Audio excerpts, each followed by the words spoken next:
అందరికీ నమస్కారం అండి. నా పేరు నోషన్ కుమార్, పాల్కొండ మన గ్రోమర్ సెంటర్ మేనేజర్గా చేస్తున్నాను. ఇక్కడ మన దగ్గర పొటాష్ PH50 మన గ్రోమర్ ఒక రైతు వాడారు. మాది వేరగొట్ట మండలం కుమ్మరగుంట గ్రామం మొత్తం వేయనండి. నేను ఆ పొటాసు ఎకరాకు 10 కేజీలు వేసినందువల్ల ఇదిగో ఈ జొన్న చూడండి, మొక్క బాగా వచ్చి మొక్క ఏపుగా వచ్చింది. ఒకసారి మందు కొట్టాము, ఇప్పుడు దాకా కోరమండలం నుంచి తెచ్చిన మందే ఓడాము. ఇంతవరకు ఏది పురుగు రాలేదు, మొక్క కూడా బాగానే ఉంది.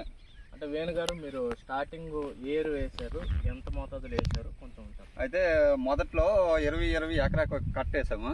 పొటాసు పొటాసు 10 కేజీలు వేసాము. ఏ పొటాష్ వేసారు? PHD వేసాము. మీరు వేసాను ఒక 10 కేజీలు ఎకరానికి ఎకరానికి డ్రమ్ నీళ్ళతో వేసాము అనమాట. ఓకే. కాబట్టి రైతులకు మీరేమని చెప్తారు? నేను ఇది వాడమనే చెప్తాను. మొదటిసారి నేను వేసాను. అంటే మీకు మార్పు అయితే బాగానే ఉంది. మొక్కలో ఏ మార్పు? మొక్క అంటే దృఢంగా వచ్చి లావుగా వచ్చింది, పెరక కూడా బాగానే కలిసి వచ్చింది. ఇన్నాళ్ళు ఏంటంటే DAP యూరియా వేసాను, దాని మీద ఇది బాగానే ఉంది. మన రైతు చెప్పేది విన్నారు కదండి.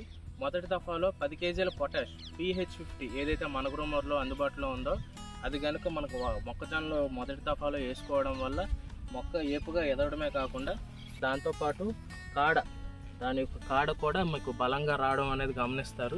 అంతేకాకుండా PH50 ఆర్గానిక్ రూపంలో ఉంటుంది, పొటాషియం హ్యూమేట్ రూపంలో ఉంటుంది. కాబట్టి రోగ నిరోధక శక్తి కూడా పెరగడం వల్ల రోగాలు అనేది రాకుండా కాపాడుతుంది.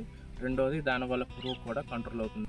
కాబట్టి మొదటి దఫాలో 10 కేజీల చొప్పున పొటాష్ని వాడటం వల్ల అనేక ఉపయోగాలు ఉన్నాయని మన రైతు వేణుగారి మాటల్లో విన్నాం. వెంటనే మీ దగ్గర ఉన్న మన గ్రోమర్ సెంటర్ని సంప్రదించండి. మీ మొక్కజొన్నలో PH50 పొటాష్ని వాడండి.